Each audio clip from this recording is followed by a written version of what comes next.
Sikkim Bangla lifeline হিসেবে পরিচিত ১০ নম্বর জাতীয় সড়ক ৬ দিনের জন্য বন্ধ করার বিজ্ঞপ্তি জারি করেছে এনএইচ কর্তৃপক্ষ।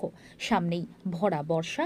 প্রতি বছরই দেখা গিয়েছে বর্ষার সময় ১০ নম্বর জাতীয় সড়ক ব্যাপক ক্ষতির সম্মুখীন হয়েছে, যার কারণে বন্ধ করে রাখতে বাধ্য হয়েছে ১০ নম্বর জাতীয় সড়ক। সেই ১০ নম্বর জাতীয় সড়কের সংস্কারের কাজ করতে এনএইচ কর্তৃপক্ষের পক্ষ থেকে আগামী ৯ থেকে ১৫ মে পর্যন্ত বন্ধ রাখা হবে যান চলাচল। भोलि पर्सि निकर्छ 3 दिन है। के हुन्छ त यो यसमा राति ग्यापमा कस्तो कस्तो काम हुन्छ?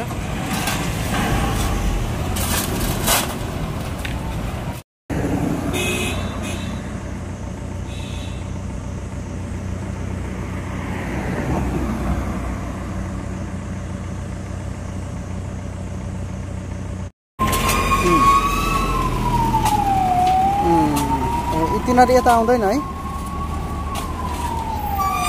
ए गान्तोक सिधै जान्छ नि। अच्छा नगेन भनेपछि कहाँ अरे?